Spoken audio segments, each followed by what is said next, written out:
When I was first trying to get sober, I thought that there was certain things that were going to happen. I thought, it was going to be difficult to live life without alcohol, but maybe life would start to get better. But there was a few things that giving up alcohol changed in my life forever that some people didn't tell me about.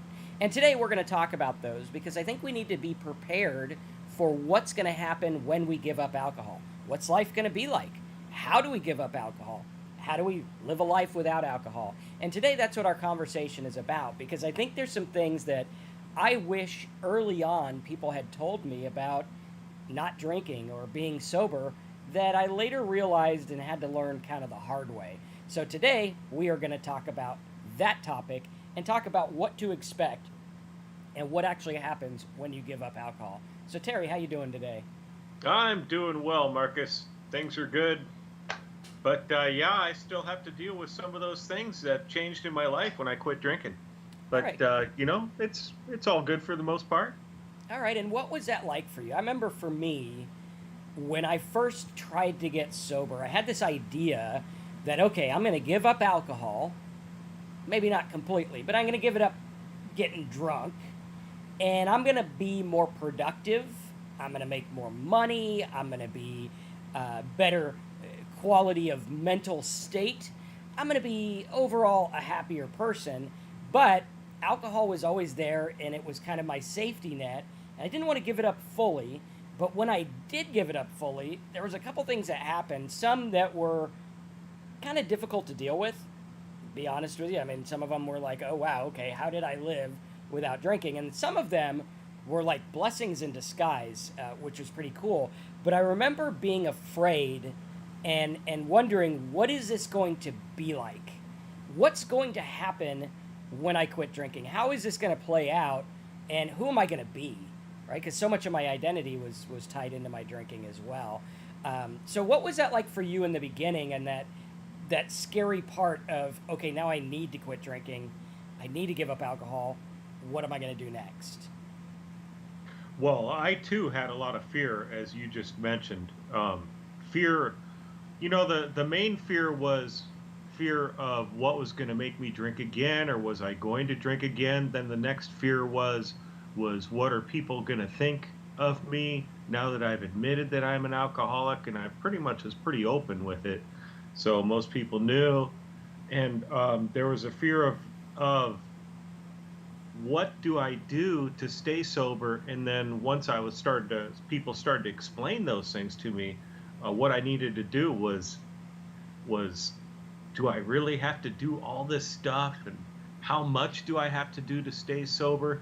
There were some difficult things, and on the other side, there's, well, not really the other side, but a couple of comments here that I did want to touch on right away was Cammie said her stomach is still having trouble after 8 months. Congratulations on 8 months, by the way. That's awesome.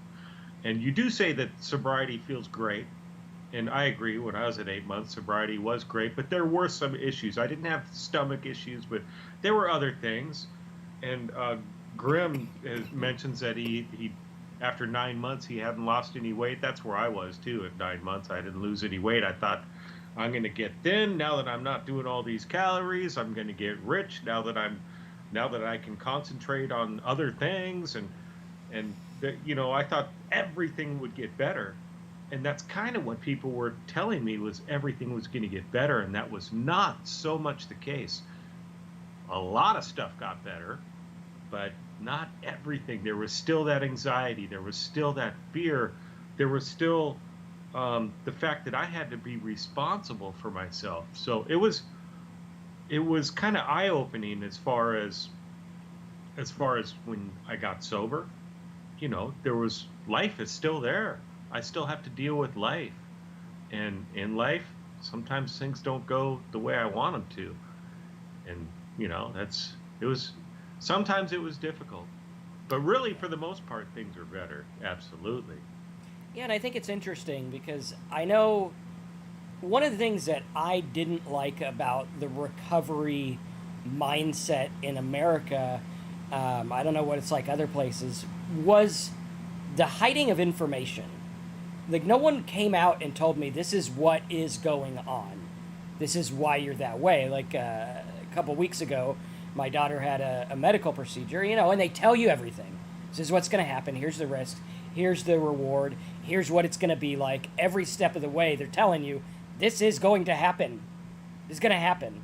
With alcoholism, they don't really tell you what's going to happen. They don't really tell you what is happening. Like they tell us when you go in for medical stuff, they tell you what happened. This is what caused that. You go to the doctor, you say, I'm drinking too much. They're like, you want this, you want that. What are you going to do? And the lack of information was detrimental to me. And the lack of information about what was going on and what was going to happen after I got sober was really scary, because I didn't know that anxiety was going to go off the chart.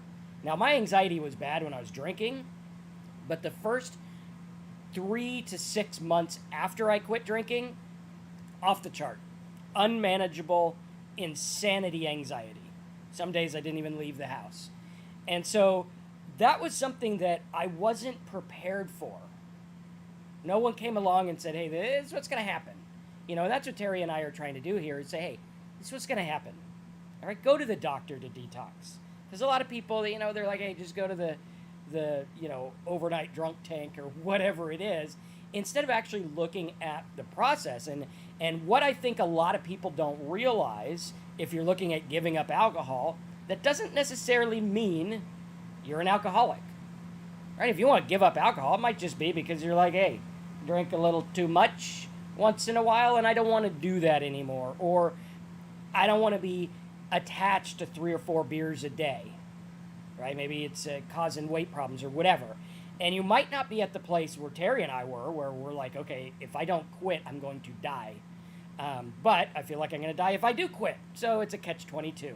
And again, there was no one there to say, hey, Marcus, hey, Terry, this is what's going on. You're chemically dependent. You feel like you need it to live, which your body is adjusting, so get your ass to the doctor if you're detoxing. But no one said, this is a chemical issue. Like, if you're looking to give up alcohol and you're wondering what's going to happen, well, there's a chemical that has been put in your brain and your body that produces other chemicals. Okay? It's got addictive properties. It also affects the way you think. Very important. Like, you look at America, and there's a Starbucks. Well, for Terry, there's probably a Starbucks in your house in Washington. I think they just put one in there, right? But there's a Starbucks on every corner, and America wonders why they're so anxious. Coffee's a stimulant. But no one talks about this because Starbucks has a good stock price. So we can't talk bad about the $6 coffee, So we have to look at this, and we have to understand that there's certain things in our life that work this way. But we're not looking at ourselves as chemical beings, right? Unfortunately, here in America, we think we're like part Bible or whatever it is people think, right? And spiritual and whatever. And that is true to some extent that we don't know about. But the fact is, what we do know is that we are chemical. You have too much sugar, messes with your brain, messes the way you think, makes you lethargic. You have too much caffeine, makes you anxious. You have too much alcohol, changes the way you think, makes you feel a certain way, makes you act a certain way. That's why they call it driving under the influence. If the chemical didn't influence you, they'd call it driving because you drank too much. Right? No, it's under the influence. It influences you to behave and act a different way. Now, if you've looked at it and you say, I want to give up drinking, and you've been drinking for a certain amount of time, what's happened is like Pavlov's dogs, the old story where Pavlov did a science experiment on his dogs. And he would ring a bell, and he'd give the dog a steak. He'd ring the bell, and he'd give the dog a steak. Over and over, he conditioned those dogs to think, hey, the bell equals steak. And pretty soon, all he had to do was ring the bell. No steak was in sight. The dogs would salivate and start acting like they had steak. And so the same thing happens in our mind with alcohol. You have conditioned your brain over and over that this is the solution and the response, and this is what works for anxiety, for sadness, anger, depression, you name it, alcohol's my go-to for everything. And when you take that away, now you're left with this brain that's like Pavlov's dogs. And you're like, I want a steak, but I can't have a steak. And the dog would get pretty pissed off, I think. I don't know. I have a dog, and if I waved a steak in front of her and took it away, I think she'd be a little mad. I think if I conditioned her with a bell and then I rang the bell and didn't give her a steak, she'd probably be pretty mad too. And so we look at that, and it's going to affect us because we've been chemically altered. Now, the dog was chemically altered by his own makeup of his brain. It was produced chemicals with nothing outside. Now you, if you've been drinking, have a chemical component that was introduced. And that introduction of the chemical now produces all this stuff. And now, when you give up drinking, you think, oh, I'm just going to give up drinking because, Tony Robbins had some no drinking challenge, and he's 8 feet tall, so he doesn't drink. Maybe I'll be 8 foot tall. I don't know. I haven't drank for 8 years, and I'm still 5'1". Go figure. But we look at this, and we're like, okay, we have to understand that the chemical component is there. I don't care what the self-help books say. It's a chemical component. And that is what you need to focus on, because that can be deadly. That could be difficult to deal with. And that is why your thoughts and feelings are the way they are when you first stop drinking. That's why. There's an explanation. It's not because you're crazy or you're weird or you think stupid stuff. It's because you've changed your thinking by alcohol. Now, some of those other things might be true, as they were in my case, but the alcohol component needed to be dealt with first. Yeah, when I was still drinking, alcohol was the answer for everything. I look back on it and I think about what my life was like when I was drinking, and I want to look back and say, really, that it was kind of easy and it wasn't that difficult. But when I really look back at the facts, some pretty bad things happened when I was drinking, and I was the cause of all of them. But I was drinking, and that drink after something or during some negative situation or a situation that would upset me or whatever, I'd drink as the answer, and I'd feel better. And alcohol became my comforting factor, and that's what it just continued to be, and it became a stronger and stronger factor until I just needed that comfort feeling from alcohol just to be normal. And then, I quit drinking, and after I stopped drinking, and it was a difficult situation for me to stop drinking, and it was very painful, but I got through it. And what I understood, at least what I heard that people were telling me, is once I get through that initial withdrawal, everything's going to be fine and things are going to be great. And that wasn't the case so much with me. I did feel a lot better. But at the same time, there was a lot of uneasy feelings, and I didn't have that alcohol to go back to. And so, that people call that post-acute withdrawal syndrome. And that's where, your chemical, the chemical part of it was gone, but I still had this mental aspect of my addiction, and it's still there. So I have to watch out for that. And for me, I had to start to figure out different ways to deal with these situations, things that would upset me, things that would make me sad or whatever, or even things that make me super happy. I have to figure out things to do. And so that was making a change in my mindset and moving forward. And that's what I had to do. And that's what I find is the easiest thing to do, is to start to move forward and, live in gratitude. Gratitude's one way to get through these negative thoughts, just being grateful for simple things like the fact that I'm sober today, the fact that I have a roof over my head, simple things. Try not to focus on these negative things. A lot of these things that come up in my life that aren't so great, I have no control over whatsoever. So letting those go, doing what I can do throughout the day to work in a positive direction. And that's what helps me the most, definitely. For sure. And I think it's important to look at so that you can prepare for what is going to happen First of all, if you're looking at giving up drinking, giving up alcohol in any way, and you have been drinking consistently, I would definitely go to a doctor for detox. Even if you don't think it's super bad, at least call a doctor or go see one or something, to figure out, okay, what's the worry here? Because there are big health worries when you do stop drinking. Luckily, they go away pretty quickly, usually within a couple weeks or so. But we need to be prepared for what the mental stuff is like. What is it like, that first fight with your significant other after you're sober? Well, I could tell you what it's like. You want to go to the freaking bar. That's what you want to do. And so, how do you prepare for that? How do you know that that's there? What are you going to do? When you have business stuff, right? Let's say you're giving up alcohol so that you can be a better business person. You look at that and you're like, okay, what happens if business doesn't get better? Like for me, the first year sober was the worst business year I had in a long time, right? A long time. So I had to understand that. Okay, what do I do? Well, I rolled with it. I said, this is my year to take it easy. I need to calm down. I need to be okay. And we start to understand that life doesn't have to be the way it is in our head.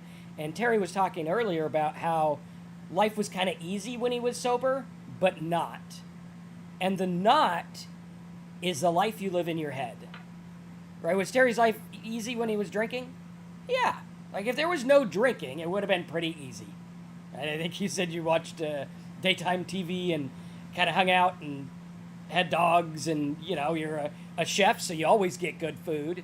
And it's like, hey, I'm okay. But in your head, in your mind, things were not okay. And someone mentioned earlier, I'm trying to find excitement in my life after drinking, but I can't. Okay, maybe it's okay to not be excited. Maybe you don't have to be excited about everything. Or maybe switch excitement to gratitude. And gratitude will help you find your excitement, because if I'm grateful to wake up today and the birds are chirping and the trees are there, and it's Florida, so it could rain even though there's no clouds in the sky. But we have to look at that and understand, hey, my worst day sober is better than my best day drinking. Hands down. Because drinking did not work for me. And so I start to understand that, and I start to look at what's going on. Yeah, I think what a lot of the trouble that people have when they're first getting sober and after they get through that initial physical withdrawal stage is, and it's been mentioned on our chat, but that you don't get better quick enough. And I experienced that as well. It took me a long time to get better, to start to feel 100%. Even after a year, I was like, I don't think I'm at 100% yet. It took a while. And, a full year before you're starting to feel, close to 100%, it's hard to wait that long. So that's why I really had to focus on the fact that things are better than I was when I was drinking, that's for sure. Do I feel better all the time? Well, no, not necessarily. But I felt better most of the time, and I really had to concentrate on latching onto that and that better feeling. Because I'm a typical alcoholic. I'm very impatient. I want to feel better right now, and that's what alcohol would do for me. Even though towards the end, that feeling better lasted just a few minutes before I had to drink more to feel better again, and eventually it just didn't work at all to make me feel better. But that's what I really had to do, was latch onto that better feeling and be patient. And man, I hate it when people tell me, don't worry, it's gonna get better, be patient. Oh man, that would drive me crazy. But it's true. I had to just wait it out and just take it. And that's why you hear all the time, one day at a time. I had to take it that one day, 1 hour, sometimes even 1 minute at a time. Just okay, I'm good. And Marcus says it a lot. I had to look down at my feet and think, okay, I'm good. I am okay right now. This very second, I'm okay right now, and that's all I need to worry about is I'm only taking up a little bit of space here in the world, and I'm okay. This space is all right, and I need to focus on that. And that helped me move forward. And eventually things did get better. And it's I can't say it enough. It's difficult to be patient, but that's one of the things I had to do, and that's one thing that I see a lot of the people I work with.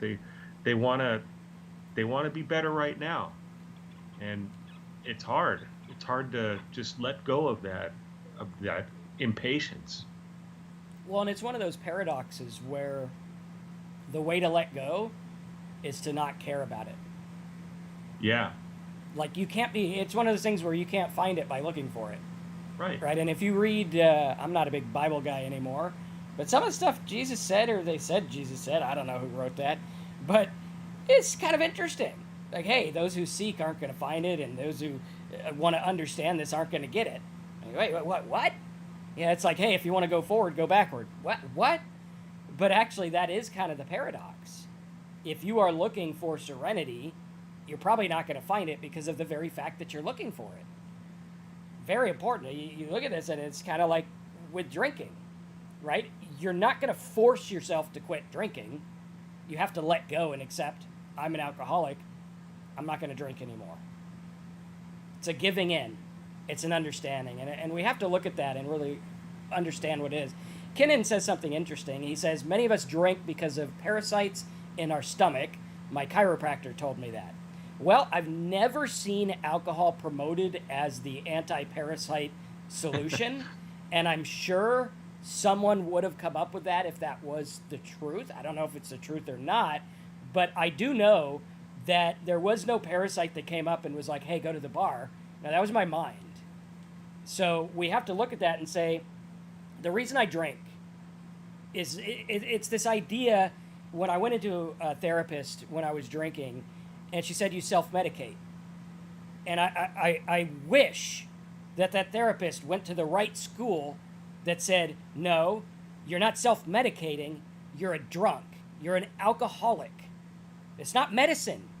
Like, there is no medicine on the thing. There's no little, take 2 daily. No, it's not self-medicating. It's not what I'm doing. I'm drinking because I'm an alcoholic. And the quicker we understand that, the quicker we stop blaming it on, like my brother. He was an opiate addict for years. Took so much that it was like, doctors were like, dude, how are you walking? Well, he had back pain. Guess what? He got sober. Where'd the back pain go? Where'd it go? Oh, I was taking opiates because of back pain. No, you weren't. You're manifesting back pain because you wanted opiates. That's what you're doing, which is probably why a lot of us alcoholics have chaotic lives. If I have a chaotic life, now I have an excuse to drink. If I had everything I ever wanted, God forbid I wouldn't be able to drink anymore. And it's this big round robin, and we have to understand an alcoholic is an alcoholic is an alcoholic. And he drinks, and he wants to drink because he's an alcoholic. Well, parasites in the stomach, and I got a headache, and when I was 3, my shoes were too tight. No. There's plenty of people that have all those things that don't drink. Why do I? Why don't they, and why do I? Because I'm an alcoholic. Plain and simple. Shut the door, boom, done. Now that I know the problem, I can solve it. Because if I'm self-medicating, well, maybe I'll get a different medicine. Maybe I'll just have a little. Or maybe I'm not taking enough medicine. Oh, there we go. I'm going to go to the bar and have tons of medicine. That's horse shit, right? I can go to the bar and drink because I'm an alcoholic. That's why. And we need to understand that this is what is. And when we understand that and we accept this is what alcohol does to my brain, not because I'm weak and I give up and I'm a quitter. No, because that's what chemicals do. I put gas in my car and it goes. If I put cheese in it, it's not going to go. It's the wrong chemical. Cheese does not make my car go. Alcohol does certain things to my brain.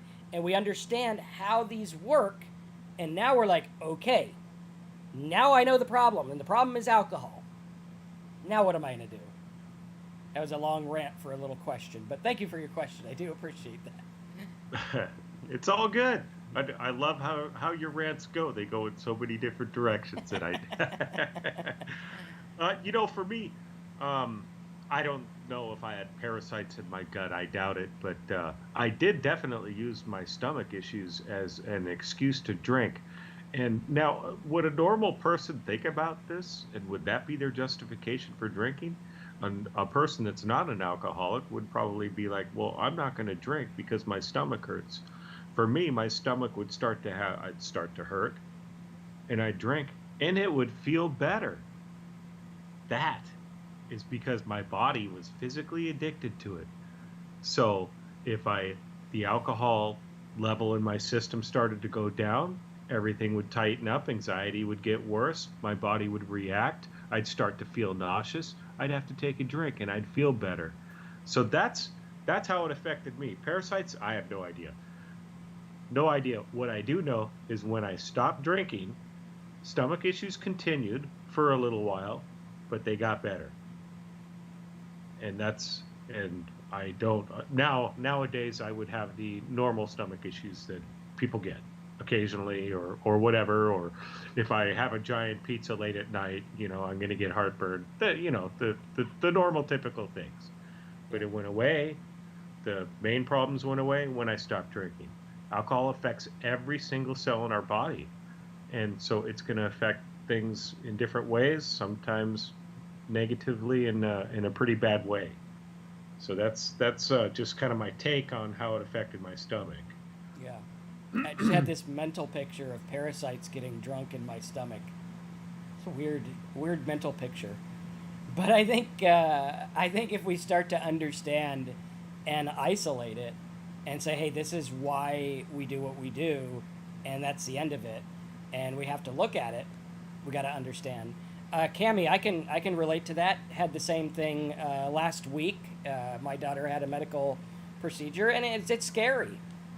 But what I do, and this is something I learned in rehab that has kept me sober. This is something that I can attribute to helping me stay sober for 8 years. Was the little things you tell yourself, like I don't drink anymore. I tell myself that all the time, or drinking doesn't help, or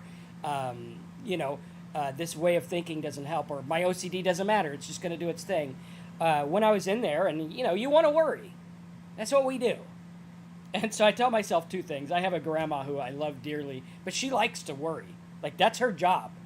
And so my daughter was worried, and I'm like, just call grandma and tell her to worry for you, and you won't have to worry. She'll just worry for you. But aside from that, one of the things I told myself is when you go in for a medical procedure, you are literally in the safest place on planet Earth to have something go wrong. Like, those people, that's what they do. They know this stuff, right? And that's one of the things I tell myself is like, hey, these guys know what they're doing. I don't. You don't want me back there. No, sir. But they're back there, and they know what they're doing. And this is the safest place for anything to happen. And does that mean it's not scary? No, it's completely scary. I stood there or sat there in the room, and they give you a little light that says, your kid's in there. It's a number that says, that number means my kid's in there now. And it turns green when she's in there, and then orange when she's out, and everything's okay. And you're sitting there watching the thing like every 2 seconds. You're like, hope everything's okay. And you're like, wait, I can't really worry because they don't know anything. I can't do anything. And one of the great things that I learned in life, I know you said you're looking for a buzz in life. Instead of a buzz, what I'm looking for is serenity. And I'm looking for calm. And I'm looking for acceptance. Acceptance of what is. And the quicker we learn to stop telling ourselves stories about things. I drink because of parasites. Okay, maybe, maybe not. I don't know. I know I didn't. I drank because I like to get drunk. That's why I drank. And I liked that it did anxiety stuff. I don't think the parasites made me anxious. But once we understand and we accept that the stories are not reality, like literally we go there and, why should I be willing to have a good life and good health when other people don't? It's just the way things are.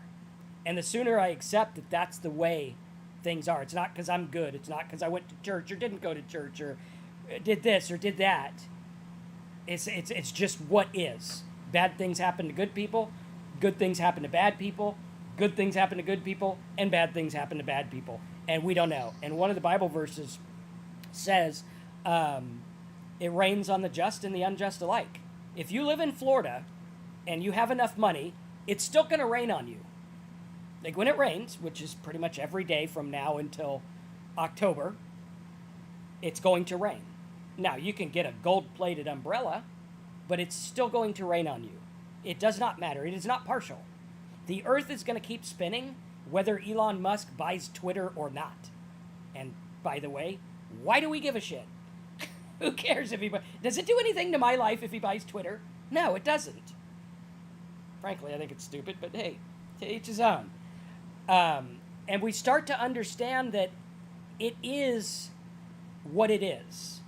And I accept life on life's terms. It's not life happening to me. It's life happening to 8 billion people. And here I am, and here's what I do, and here's my role.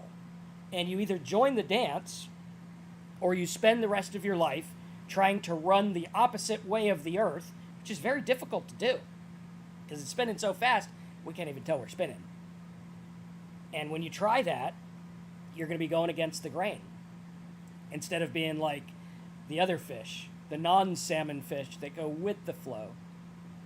Going with the flow is a lot easier. I could have, you can have your kids on that rock in the lake rather than the one way upstream. Same concept. Kids will probably be fine there, but old salmon's got to go do what he's got to do, and it makes life hard, which is good because it's a tasty fish. So thank you, salmon, for getting all them mussels and stuff. But I'll leave it at that. Thank you, salmon.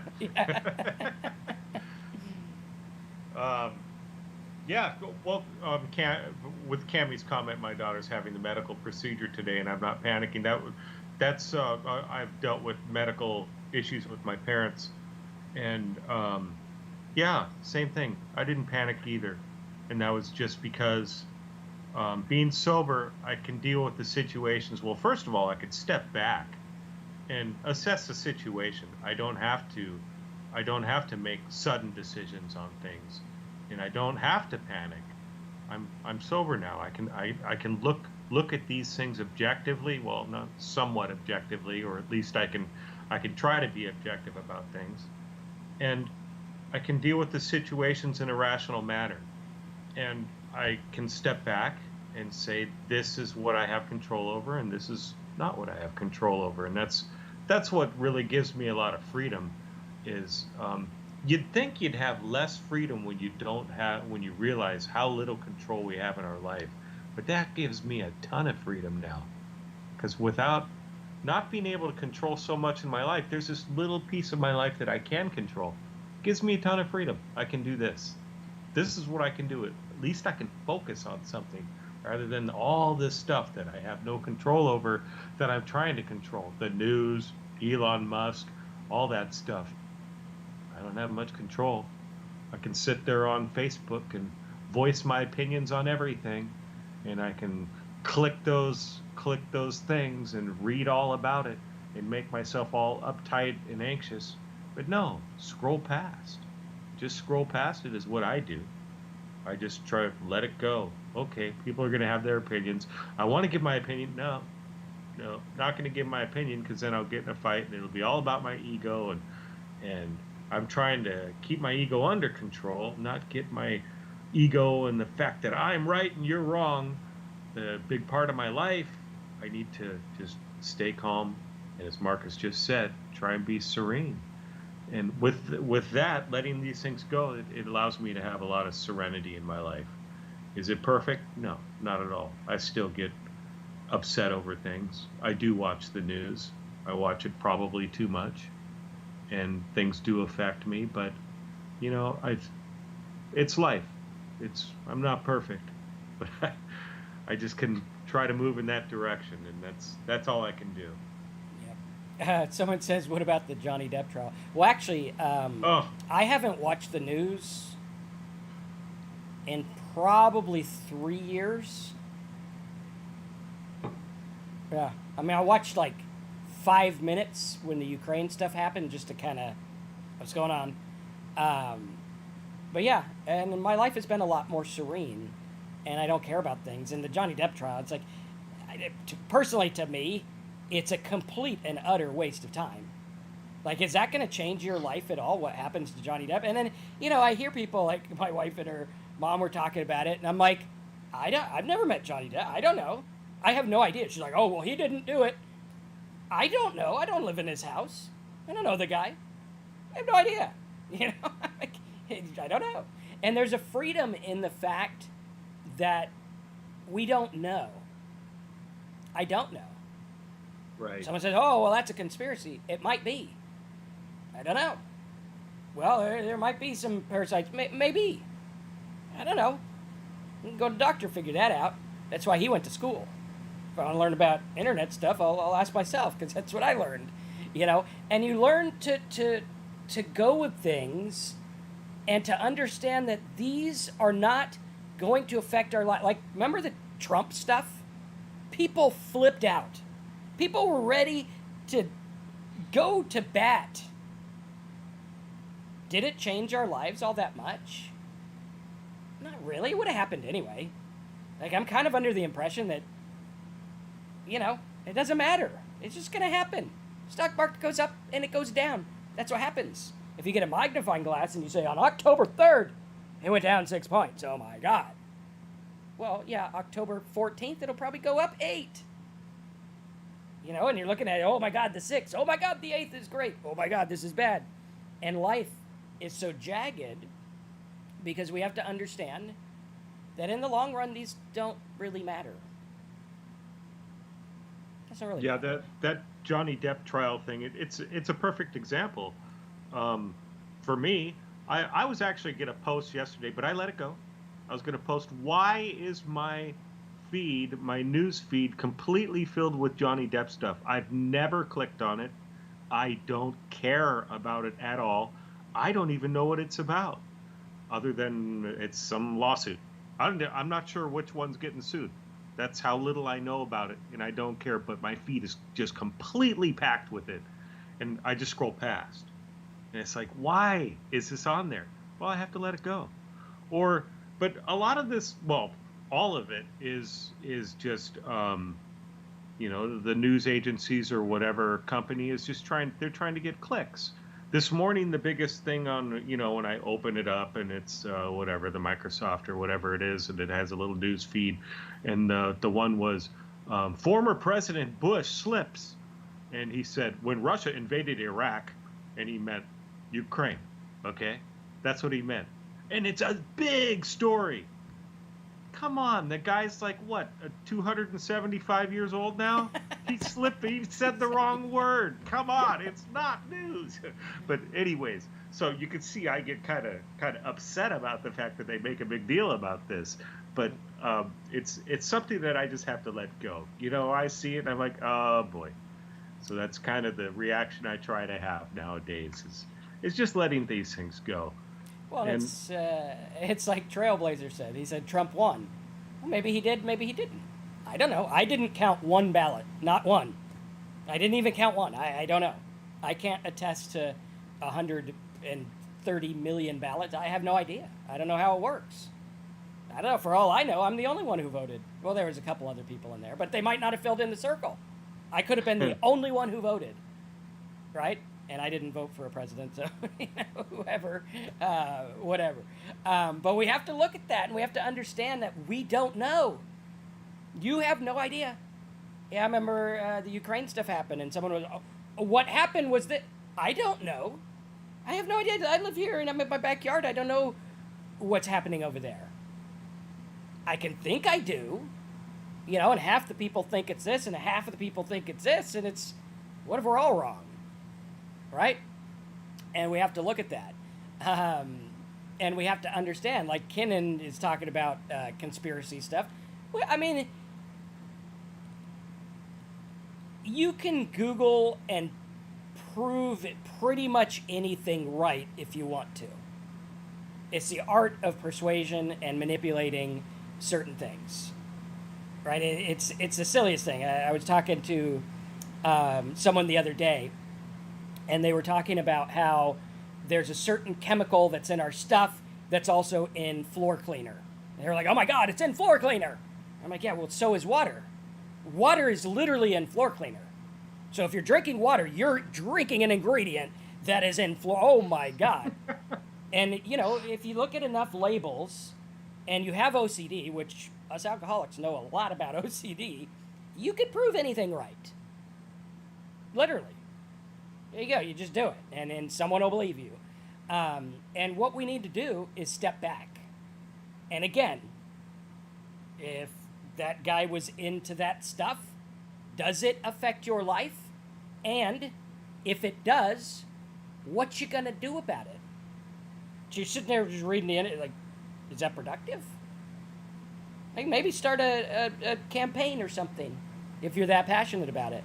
But the chances are we're not that passionate about it. We just like to talk, and read. And in the end of the day, what does it do? Well, for me, it made me drunk as a skunk. And I had to get sober. And when I got sober, I figured out, wait a minute.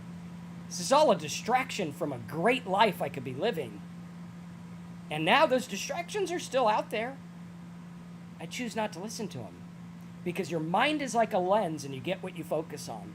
And if you focus on what celebrities are doing, guess what you're going to get? A bunch of crap about what... It doesn't bother me. I don't know what Trump's doing. It doesn't bother me. I don't know what Biden's doing. It doesn't bother me. All right, I try to pay attention to the things I can do, stuff I can get involved in. But that stuff at the end of the day, it doesn't really matter to me. Right now, there are some things that matter. Like, I don't like injustices in the world, sure. But again, I got to figure out where's my place in it. Is it just getting excited? Like, you got 300 million people in America who are excited about things, and nothing ever changes. It's been the same. It's been the same since the 1920s. 1920s, you had a guy, FDR, he's like, I want to change stuff. And then in the 50s, you had the other guy. Why is my brain not working? Kennedy. Kennedy. Yeah. And he wanted to change stuff, but they wouldn't let him change stuff. It's pretty much been the same. Same thing. You know, one of the things they don't talk about with Elon Musk buying Twitter is if any normal person took that much money out of their company, they'd have to pay taxes on it. Like if I was like, I'm going to take that much money, I'd have to. But because he's a billionaire, he doesn't have to. And I can't do a damn thing about it except get mad, so I choose not to get mad. I say, whatever. This is the way it is.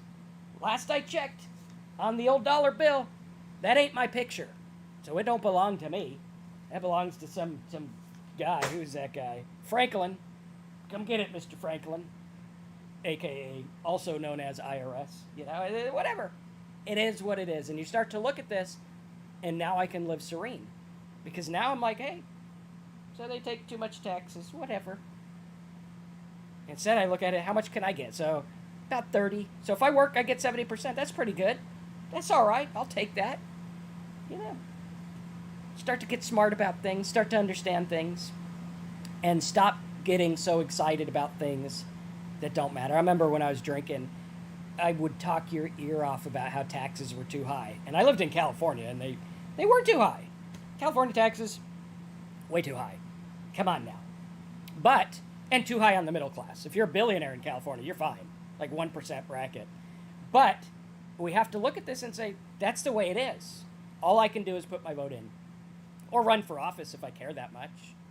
But chances are we don't want to care that much. We just want to bitch. That's all we want to do is complain and complain and complain. So I choose not to. Anyway, what do you think about that, Terry? Well, you're talking about perspective, and that right there is one of the main changes that happened in my life. And that's a big change that can happen in anybody's life when they get sober is you can change your perspective on things. I used to focus on all that stuff you're talking about, and I don't focus on it. I'm still aware of it. I still pay attention to things.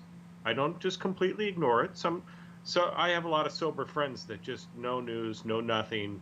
They can't do it, and that's fine. That's how they deal with not getting wrapped up into all those crazy thoughts about what could and if and or but what might happen. You know, for me, I do pay attention to this stuff, but it's all about a change in perspective for me. Right now, the news for me, the news that matters is really simple, mellow stuff. There was a rabbit in my backyard. My dog was chasing it this morning. There's rabbits underneath my barn, and they poop all over the inside of the barn. Oh, okay. Well, what am I gonna do about it? I guess sweep it up. You know, that's the news that happens for me. My wife just went on a bike ride right now. I hope she stays safe, and I hope she has fun with her friend. I'm probably gonna go on a hike later today. I'm also going to talk to one of my brothers in sobriety today, and he lives back in California, and I'm going to check on him and see how he's doing, and see if I can encourage him. He's doing all right now, so I think he'll be all right today. But if not, I'll sit and talk to him and try and talk him through it. And that's the kind of news that I really try to focus on. Okay, yeah, I got to deal with my wife's car next week, so I'm going to do that. The other stuff that's out there, yeah, I pay attention to it, but I don't let it take over my life and all of my thoughts. You know, that's what I find that sobriety's done for me, is it's really changed my perspective. And that's what we try to do here, especially with our program. We're trying to change your perspective on things. Yep. And if you do want to learn about that program and help us keep the message going and get all kinds of tools on sobriety and the mindset of sobriety, go over to talksober.com. You just click the big yellow button here, sign up. It's $27 a month, which is cheaper than a regular, like, cheap beer. And, it's pretty inexpensive, and it helps us out here. We got some big plans for the channel this year. In fact, round of applause, Terry put up our first static video that we've put up in years, and it's actually doing pretty good. So Terry, awesome job on that. Click-through rate on that one's pretty darn good. It's like a 15% click-through rate. And this helps us keep going, which is pretty cool. So talksober.com, big yellow button, fill this out. You'll get logins, and you'll be able to check out all the tools we have for you to learn about sobriety and get and stay sober. And I don't remember the password, but, oh, there we go. But, of course, I got to get the link in there. And it's got, like, 30 different letters, videos, tools, printouts, all kinds of cool stuff. Audios you could listen to on your phone, all kinds of stuff. So yes, and you can also join our Facebook group. We get a few new members every day, and there's lots of good stuff on there. And if you got any issues there, you can talk to at least you can talk to everybody there, and lots of people with good advice. Ben says he wishes he has a jazz bar here, but worth the drive to St. Louis. That would totally be worth the drive. Yeah, St. Louis, getting some good food and some jazz, that's where it's at. And it's cool to not have to drink. I like that. Because you save a bunch of money. Like, I go to a concert or I go to a restaurant, and I'm like, wow, I literally saved like $90 on alcohol, which means I get to go to another concert tomorrow practically free because I didn't drink, which is kind of cool. So yeah, one of my favorite things when I was even when I was still drinking was to go to the jazz bars. There's some jazz bars in the basements in San Francisco of like restaurants, and just a tiny little place, and drink wine and listen to jazz. Now, this is long before alcohol was a serious problem, but nowadays I can do that without drinking. I just drink something else, 7-Up, ginger ale, something like that. Yeah. And I enjoy it just as much. All right, so head on over to talksober.com, support the channel there. I'll put the link in the chat box if you guys want to get yourself signed up. Helps out the channel, gives you all kinds of cool stuff. Good stuff. I think that's the right link. Let's see. Log out. Sign up. Yeah, that's the right link. So you can use that there. You can also get a private call with Terry and myself right here. And all kinds of resources at talksober.com. Check it out. And we'll go from there. Is my Talk Sober not it's not showing up when I move it over the screen. Huh, interesting. You came up on chat if that's what you're asking. No, I was moving it over the screen. Say something? Something. I think you froze. Oh. Did Terry freeze? All right, well, check out talksober.com, and we'll see you guys soon. And does anyone know when Terry froze? I just froze Just now? Yeah. Okay, On my screen I just froze. Okay. That's weird. It's not froze. Okay, now it's working. But the Talk Sober, okay. I'll figure it out later. All right, guys, have a good one. Go to talksober.com. We'll see you there.